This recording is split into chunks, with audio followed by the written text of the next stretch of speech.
اعوذ باللہ من الشیطان الرجیم بسم اللہ الرحمن الرحیم الصلاۃ والسلام علیک یا رسول اللہ وسلم علیک وعلی آلک وصحابک یا حبیب اللہ۔ محترم ناظرین و سامعین کرام، تفسیر تبیان القرآن کا مقدمہ پیش خدمت ہے۔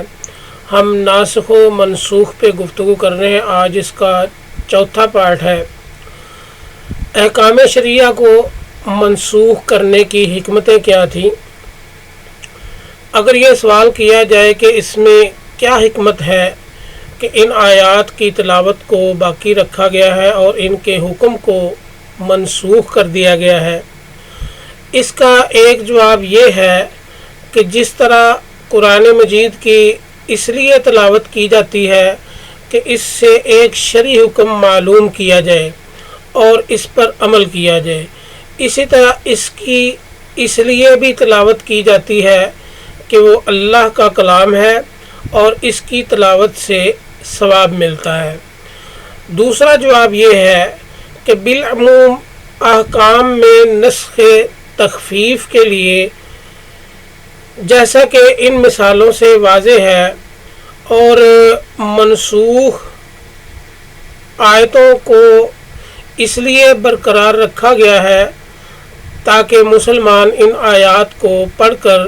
اللہ تعالیٰ کی اس نعمت پر شکر ادا کریں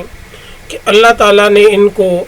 اس مشقت سے نجات دی اور ان کے لیے آسانی پیدا کی اور آسان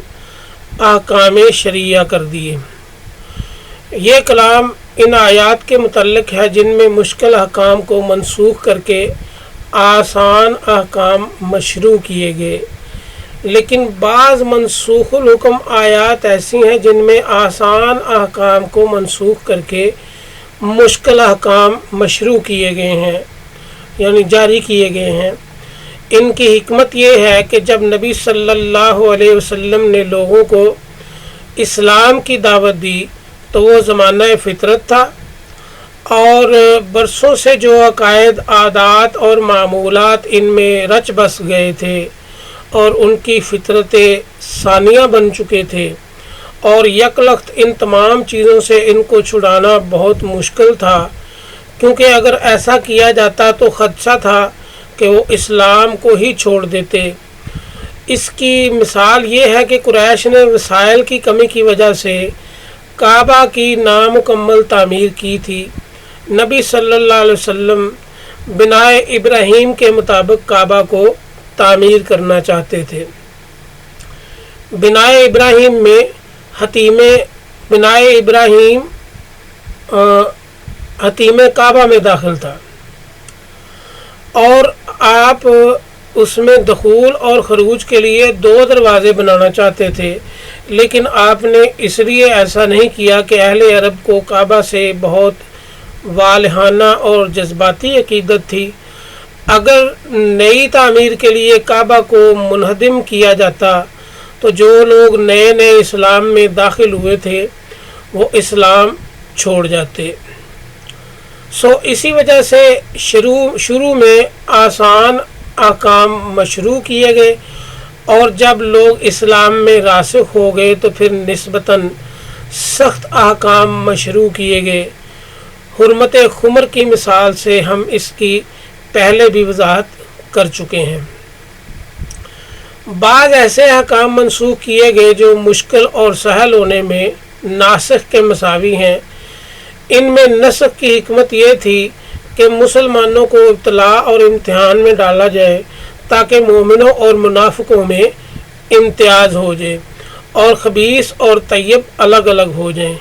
جیسے بیت المقدس کے قبلہ ہونے کو منسوخ کر کے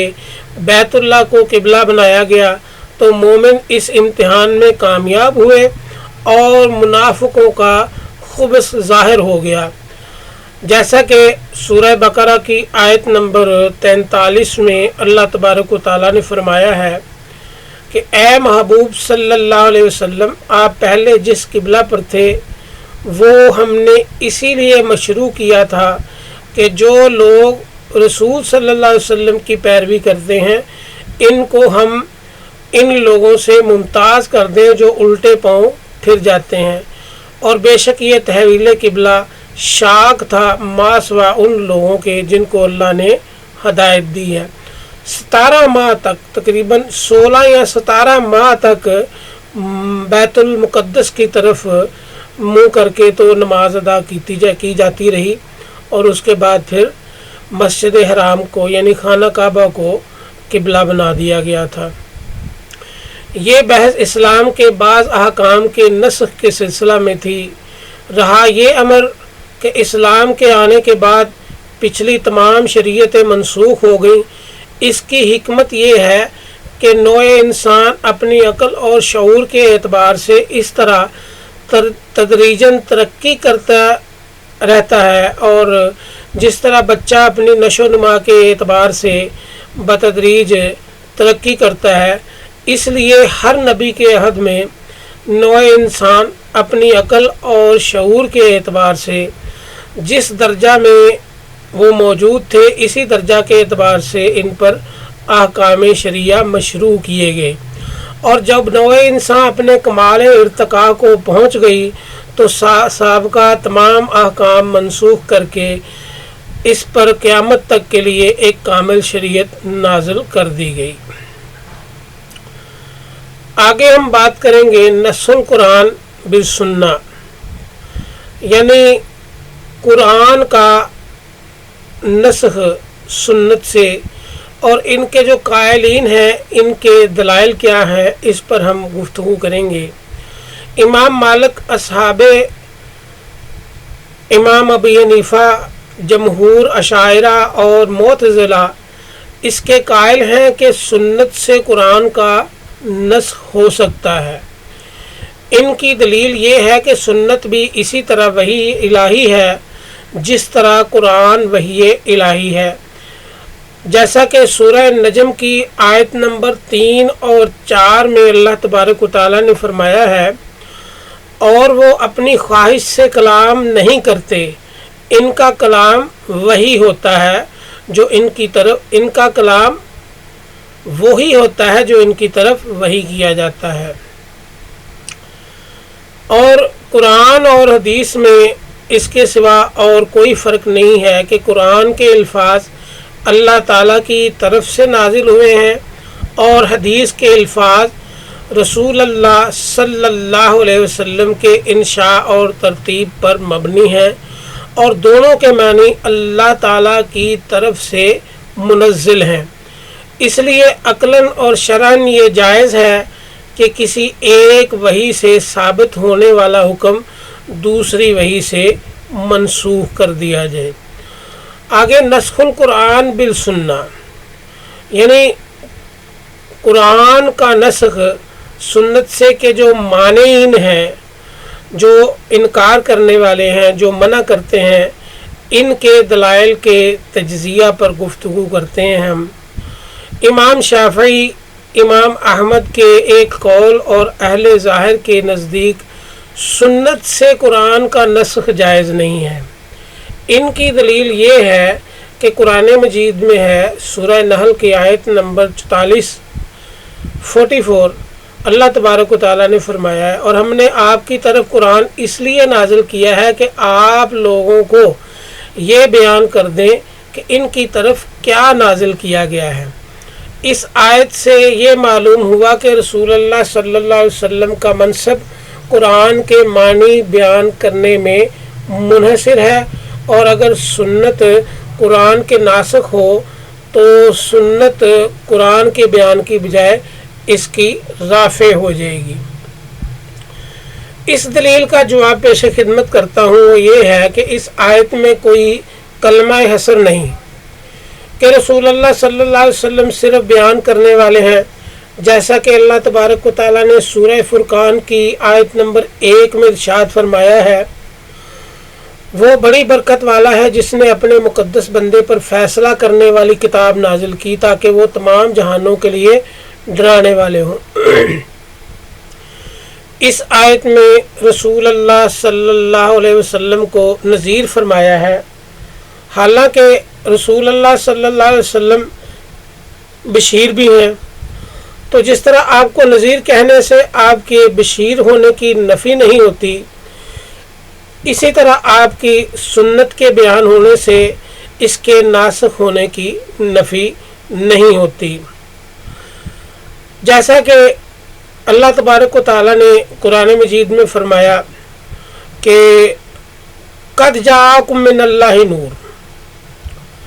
یعنی نبی اکرم صلی اللہ علیہ وسلم کو اللہ تبارک و تعالیٰ نے نور سے تشبیہ فرمایا اور آپ کو نور کہا، حالائے نور کہا، بقائے نور کہا، اور پھر آپ نے اللہ تبارک و تعالیٰ نے آپ صلی اللہ علیہ وسلم کو کہنے کا کہا، یعنی قد جاءکم من اللہ نور میں اللہ تبارک و تعالیٰ نے نبی اکرم صلی اللہ علیہ وسلم کو بحیثیت نور مبعوث کیا، مبعوث فرمایا۔ اب جب مثل بشر کی بات آ گئی، بشر مثلکم کی بات آ گئی، تو اس وقت اللہ تبارک و تعالیٰ نے خود کا کلام یعنی متکلم جہت اپنی طرف نسبت قائم نہیں کی، بلکہ نبی اکرم صلی اللہ علیہ وسلم سے فرمایا کہ آپ ان کو کہیں کہ میں تو تم جیسا ہی بشر ہوں۔ مقصد کیا تھا کہ اللہ تبارک و تعالیٰ نے کہا کہ اے محبوب، میں نے تو آپ کو بقائے نور بنایا ہے اور آپ اس کائنات کے لیے مبشرا و نذیرا ہیں، آپ اس کائنات کے لیے وما ارسلناک الا رحمۃ للعالمین ہیں، آپ بشری لبادے میں بھی ہیں اور آپ حالائے نور بھی ہیں۔ یہ میرا کہنا ہے، آپ ان سے کہہ دیجئے کہ آپ مثل بشر ہیں، یہ آپ نے کہنا ہے، یہ میں آپ کے ذریعے کہلوانا چاہتا ہوں۔ مقصد کیا تھا کہ اے محبوب، آپ بشری تقاضے میں بھی کسی صورت میں مثل بشر نہیں ہیں اور آپ نورانیت کے اعتبار سے بھی کسی صورت مثل فرشتہ نہیں ہیں، آپ تو ان سب سے افضل و اعلیٰ ہیں۔ تو اس لیے اللہ تبارک و تعالیٰ نے خود نور کا لفظ قد جاءکم من اللہ نور فرمایا اور نبی اکرم صلی اللہ علیہ وسلم کی زبان مبارکہ سے کہلوایا انا بشر مثلکم۔ ہاں جی، سمجھ میں آگے آپ کی بات آ گئی۔ اب نبی اکرم صلی اللہ علیہ وسلم کا نور ہونا بشر کو منسوخ نہیں کرتا، نور بشر کا ناسخ نہیں ہے اور نہ ہی بشریت نور کی ناسخ ہے۔ اسی طرح آپ کا بشیر ہونا آپ کے نذیر ہونے کا ناسخ نہیں اور آپ کا نذیر ہونا بشیر ہونے کا ناسخ نہیں ہے۔ تو بالفرض اگر آپ کا منصب صرف قرآن پاک کا بیان کرنا ہے اور اسی میں منحصر ہونا ہے، تو پھر آپ کا شارع ہونا اور بعض چیزوں کو حلال اور بعض چیزوں کو حرام کرنا بھی اس حصر کے خلاف ہوگا۔ حالانکہ قرآن مجید سے آپ کا شارع ہونا اور آپ کے لیے تحلیل اور تحریم کا منصب بھی ثابت ہے، جیسا کہ سورہ حشر کی آیت نمبر 7 میں اللہ تبارک و تعالیٰ نے فرمایا ہے، اور رسول جو کچھ تمہیں دے وہ لے لو اور جس سے منع کرے اس سے رک جاؤ۔ اب یہاں پر نبی اکرم صلی اللہ علیہ وسلم کو وہ اختیار کل اور اختیار کامل عطا فرما دیا، اب اس میں کوئی جز قائم نہیں کیا۔ تو اس آیت میں آپ کے شارع ہونے کا واضح بیان ہے۔ پھر اسی طرح سورہ اعراف کی آیت نمبر 157 میں اللہ تبارک و تعالیٰ نے فرمایا ہے کہ اور وہ نبی امی پاک چیزوں کو ان کے لیے حلال کرتے ہیں اور ناپاک چیزوں کو ان پر حرام کرتے ہیں۔ اب اللہ تبارک و تعالیٰ نے کلی پاک چیزوں کا ذکر قرآن پاک میں نہیں کیا اور کلی ناپاک چیزوں کا ذکر قرآن پاک میں نہیں کیا۔ ایسی بے شمار چیزیں ہیں جو ناپاک ہیں، جو قرآن پاک سے چیزیں پاک یا ناپاک ہیں انہیں ہم نجس العین کہتے ہیں، اور اللہ تبارک و تعالیٰ نے نبی اکرم صلی اللہ علیہ وسلم کو ان کی مرضی سے کہ وہ جس چیز کو بھی حرام کریں گے وہ اللہ کے نزدیک حرام ہو جائے گی، اور جس چیز کو وہ حلال کریں گے اللہ کے نزدیک بھی حلال ہو جائے گی، اور جس چیز کو وہ ناپاک اور جس چیز کو پاک کریں وہ اللہ کے نزدیک بھی پاک اور ناپاک ہوگی۔ یعنی مکمل اختیار نبی اکرم صلی اللہ علیہ وسلم کو دے دیا۔ اس آیت میں آپ کے منصب تحلیل اور تحریم کا بیان ہے۔ نیز ہم یہ کہتے ہیں کہ نسخ بیان کرنے کے منافی نہیں ہے، کیونکہ سنت سے قرآن کا کوئی حکم بالکلیہ منسوخ نہیں ہوا، بلکہ قرآن مجید کی بعض آیات کے عموم کو سنت سے خاص کر لیا گیا ہے، اور سنت سے یہ متعین کرنا کہ اس آیت کے عموم سے فلاں فرد کو خاص کر لیا گیا ہے، یہ بھی قرآن کا بیان ہے۔ اچھا، مخالفین کی دوسری دلیل یہ ہے کہ قرآن سے سنت کی حجیت ثابت ہے۔ اب اگر سنت خود قرآن کی ناسخ ہو تو سنت بھی حجت نہیں رہے گی، کیونکہ نسخ رفع ہے، اور جب اصل اٹھ جائے گی تو فرع بھی اٹھ جائے گی۔ اس کا جواب یہ ہے کہ قرآن مجید کی جن آیات سے سنت کی حجیت ثابت ہے، سنت ان کے لیے ناسخ نہیں ہے، حتیٰ کہ یہ اعتراض لازم آئے، بلکہ وہ دوسری بعض آیات کے عموم کے ناسخ ہے، جیسے کہ مخالفین کی تیسری دلیل میں سورہ یونس کی آیت وہ پیش کرتے ہیں، آیت نمبر 15۔ اللہ تبارک و تعالیٰ نے فرمایا کہ اور جب ہماری روشن آیتیں ان پر تلاوت کی جاتی ہیں تو وہ کہتے ہیں کہ جن کو آخرت میں ہم سے ملاقات کی امید نہیں ہے، آپ اس کے علاوہ کوئی اور قرآن لے آئیں یا اس کو بدل دیں۔ آپ کہیے کہ میرے لیے اس کو اپنی طرف سے بدلنا جائز نہیں، میں صرف اسی چیز کی پیروی کرتا ہوں جس کی میری طرف وحی کی جاتی ہے۔ تو اب اس کی دلیل پہ جواب پیش خدمت ہے، میں جواب آپ کے گوش گزار کرتا ہوں۔ جواب یہ ہے کہ اس آیت کا تقاضا یہ ہے کہ قرآن کے الفاظ میں تبدیلی کرنا آپ کے اختیار میں نہیں، اور سنت کے ناسخ ہونے کا یہ مطلب نہیں ہے کہ قرآن کے الفاظ تبدیل کر دیے جائیں، بلکہ اس کا مطلب یہ ہے کہ قرآن مجید کے عموم سے بعض افراد کو خاص کر لیا جائے۔ آگے مخالفین کی چوتھی دلیل سورہ بقرہ کی آیت نمبر 106 ہے۔ اللہ تبارک و تعالیٰ نے فرمایا جو آیت ہم منسوخ کر دیتے ہیں یا بلا دیتے ہیں تو اس سے بہتر یا اس جیسی آیت لے آتے ہیں۔ تو عزیزان محترم، دلیل کی تقریر یہ ہے کہ اگر سنت قرآن کے ناسخ ہو تو اس سے لازم آئے گا کہ سنت قرآن کی مثل ہو یا اس سے افضل ہو، اور یہ محال ہے۔ اور اس کا جواب یہ ہے کہ سنت کے الفاظ اور نظم قرآن کی مثل نہیں، یعنی جو سنت کے الفاظ ہیں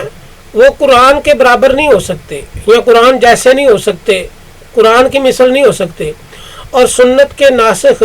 قرآن ہونے کا معنی یہ ہے کہ وہ قرآن کے عموم اور اطلاق کی تقید کرتی ہے، اور سنت متواترہ سے ثابت ہونے والا حکم بھی اسی طرح قطعی ہے جس طرح قرآن قطعی ہے۔ نیز ہم پہلے بیان کر چکے ہیں کہ سنت بھی وحی الہی ہے، اور اس لیے در حقیقت منسوخ کرنے والا اللہ تعالیٰ ہے، اور رسول اللہ صلی اللہ علیہ وسلم فقط مبلغ ہیں اور معبر ہیں۔ تو عزیزان محترم، ناسخ پر السنہ بالقرآن اور قرآن بالسنہ کے تنسیخ پر مانعین اور قائلین کی بحث آپ کے سامنے پیش کی۔